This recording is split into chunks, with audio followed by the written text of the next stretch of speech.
আজকাল খুব কমন একটা কথা শোনা যায় যে খুব মোটা হয়ে যাচ্ছি। এর সবথেকে বড় কারণ হলো আমাদের রোজকার খাদ্যাভ্যাস। আর আমাদের বাড়ির বাচ্চারা তো হেলদি খাবারের কথা শুনলেই ভাবে রোগীর পথ্য। কিন্তু বাচ্চাদের সেই ভুল ভেঙে দিয়ে আজ নিয়ে এলাম হেলদির পাশাপাশি ভীষণ টেস্টি এক রেসিপি, থোড়ের কোপ্তা।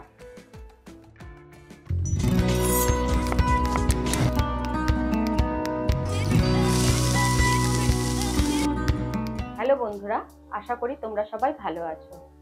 আজ আমি আবারও হাজির হলাম তোমাদের জন্য একটু অন্য স্বাদের রেসিপি নিয়ে। আচ্ছা বন্ধুরা, বলো তো তোমরা কে কত রকমের কোপ্তার কথা জানো? আমাকে কমেন্ট বক্সে কমেন্ট করে জানিও। আজ কিন্তু আমি ওপার বাংলার জনপ্রিয় রেসিপি থোড়ের কোপ্তা কিভাবে বানাবো সেইটাই আজ তোমাদের সঙ্গে শেয়ার করব। তাহলে চলো আমার কি কি উপকরণ লাগছে দেখিয়ে দিই। প্রথমে আমার লাগছে থোড়, সঙ্গে লাগছে আমি আগের থেকে ভিজিয়ে রেখেছিলাম মটরের ডাল। থোড়ের কোপ্তার জন্য আমি বেটে নেওয়ার জন্য নিয়েছি টমেটো, আদা, কাঁচা লঙ্কা আর একটু গরম মশলা নিয়ে নিয়েছি। সঙ্গে সঙ্গে আমি নারকেল নিয়েছি, আর নারকেলের সঙ্গে জলটাও নিয়ে নিয়েছি আমি এর মধ্যে। ফোড়নের জন্য লাগছে আমার তেজপাতা, গরম মশলা, অল্প জিরে আর একটা শুকনো লঙ্কা। আর বেটে নেওয়ার জন্য লাগছে সঙ্গে কাজু, কিশমিশ, জিরের গুঁড়ো, ধনের গুঁড়ো, শুকনো লঙ্কার গুঁড়ো, হলুদ, আর সঙ্গে কাজু কিশমিশের সঙ্গে আমার লাগছে পোস্ত, লবণ, তেল আর ঘি নিয়ে নিয়েছি, আর অল্প চিনি নিয়ে নিয়েছি।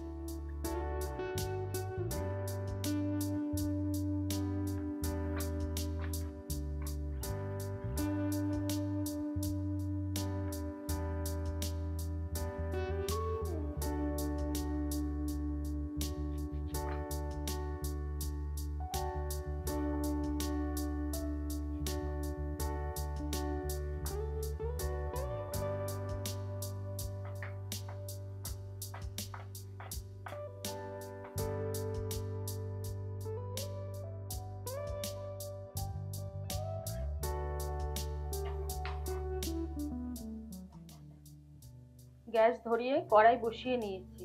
এখন আমি কেটে রাখা থোড়গুলো কড়াইয়ের মধ্যে দিয়ে সামান্য জল দিয়ে একটু সিদ্ধ করে নেব।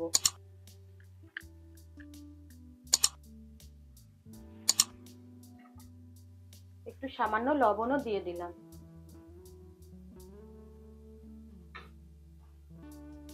দিয়ে আমি ঢাকা দিয়ে দিচ্ছি।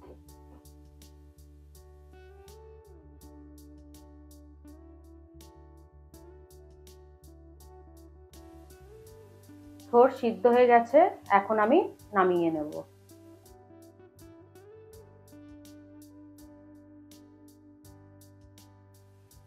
থোড়টাকে আমি জল ঝরিয়ে রেখে ঠান্ডা করে নেব।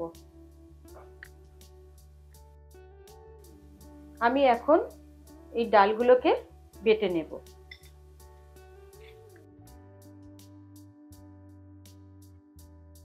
এই ডালের মধ্যে আমি দুটো কাঁচা লঙ্কা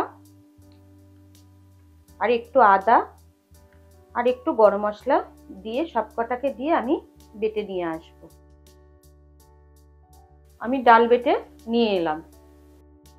আমি ডাল বাটা বাটির মধ্যেই নারকেল দিয়ে দিলাম, সঙ্গে কাঁচা লঙ্কা, আদা ও গরম মশলা দিয়ে একসঙ্গে বেটে নিয়ে আসব। আমি নারকেল বেটে নিয়ে এলাম। এখন আমি 2 চামচ পোস্ত দিয়ে শুকনো গুঁড়ো করে নিয়ে আসব। শুকনো গুঁড়ো করে নিয়ে এসেছি। এখন এর মধ্যে কাজু কিশমিশ দিয়ে আবারও বেটে নিয়ে আসব।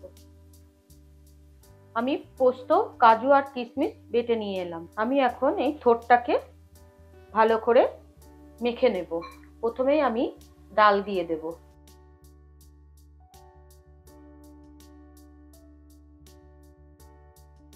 এরপরে আমি বাটা নারকেল দিয়ে দিলাম।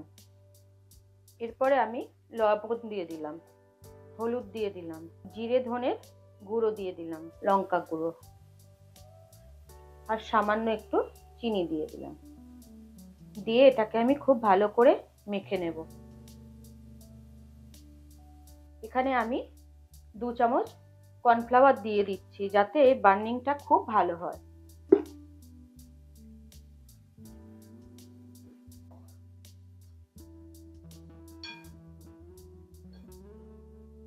গ্যাস ধরিয়ে কড়াই বসিয়ে দিয়েছি, কড়াই গরম হয়ে গেছে। এখন আমি তেল দিয়ে দেব কোপ্তাগুলোকে ভেজে নেওয়ার জন্য। তেল গরম হয়ে গেছে, আমি এখন কোপ্তার আকারে দিয়ে ভেজে নেব।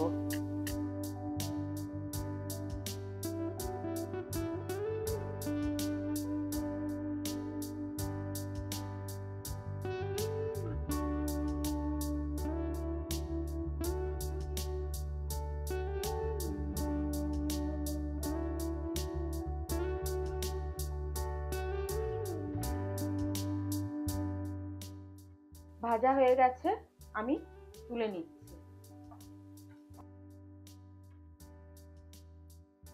আমি একইভাবে সবকটা কোপ্তা ভেজে নেব।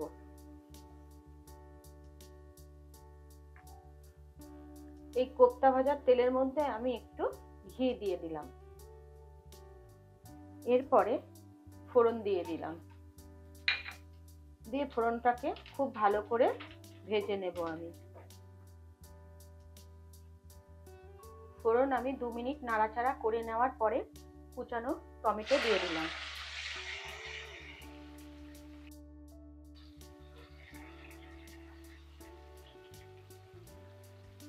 আমি এর মধ্যে একটু লবণ দিয়ে দিলাম, হলুদ, জিরে আর ধনের গুঁড়ো, লঙ্কার গুঁড়ো দিয়ে খুব ভালো করে আমি এটাকে কষিয়ে নেব। আগে থেকে আদা, কাঁচা লঙ্কা, নারকেল দিয়ে যে পেস্ট করেছিলাম সেটা এর মধ্যে দিয়ে দিলাম, দিয়ে আবারও খুব ভালো করে আমি নেড়ে নেব। এখন আমি এর মধ্যে কাজু, পোস্ত আর কিশমিশ বাটাটা দিয়ে দিলাম। খুব সুন্দরভাবে আমার কষানো হয়ে গেছে। আমি আগের থেকে গরম জল করে রেখেছি, আমি এর মধ্যে পরিমাণ মতন দিয়ে দেব। ঝোলটা ফুটে উঠলে আগের থেকে করে রাখা কোপ্তাগুলো এর মধ্যে ছেড়ে দেব।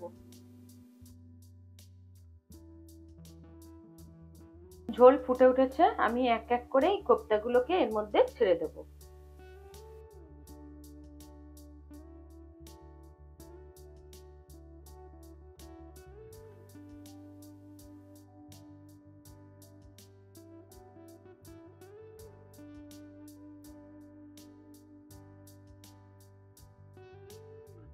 কোপ্তাগুলো নরম হয়ে গেলে আমি নামিয়ে নেব। ওপর থেকে ঘি আর গরম মশলা দিয়ে নামিয়ে নেব।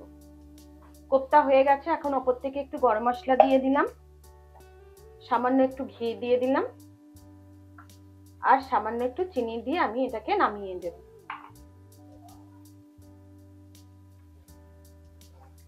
আমি এখানে একটু ঝোল ঝোল রেখেছি কারণ এই কোপ্তাগুলোতে ঝোলটা টেনে নেবে। বন্ধুরা, থোর বা ভাঁড়ালিতে রয়েছে প্রচুর পরিমাণে পুষ্টিগুণ। ঘরোয়া উপায়ে শরীরে রোগমুক্ত করার এক সহজ পদ্ধতি বলতে পারো। এতে প্রচুর পরিমাণে ফাইবার থাকায় খাবারের হজমে সহায়তা করে, শরীরকে ডিটক্স করার পাশাপাশি কিডনি স্টোন ও ইউটিআই এর সমস্যা উপশম ঘটাতে সাহায্য করে। আমাদের শরীরের ফ্যাট বা মেদ কমাতে ভীষণভাবে কাজে আসে। এছাড়াও উচ্চ রক্তচাপ নিয়ন্ত্রণে রাখে। তাহলে দেখে নিলে তো বন্ধুরা, ঘরোয়া খাবারগুলোই শুধুমাত্র একটু টেস্টি করে বানালেই ছোট থেকে বড়রা ভালোবেসে খাবে আর সুস্থ থাকবে। তাহলে আমার এই ভিডিওটি ভালো লাগলে তোমরা লাইক করো, আর যারা এখনো সাবস্ক্রাইব করোনি তারা তাড়াতাড়ি করে গিয়ে সাবস্ক্রাইব করো, যাতে আমি আরো ভালো ভালো খাবারের রেসিপি নিয়ে তোমাদের সামনে আসতে পারি। দেখা হচ্ছে পরের ভিডিওতে।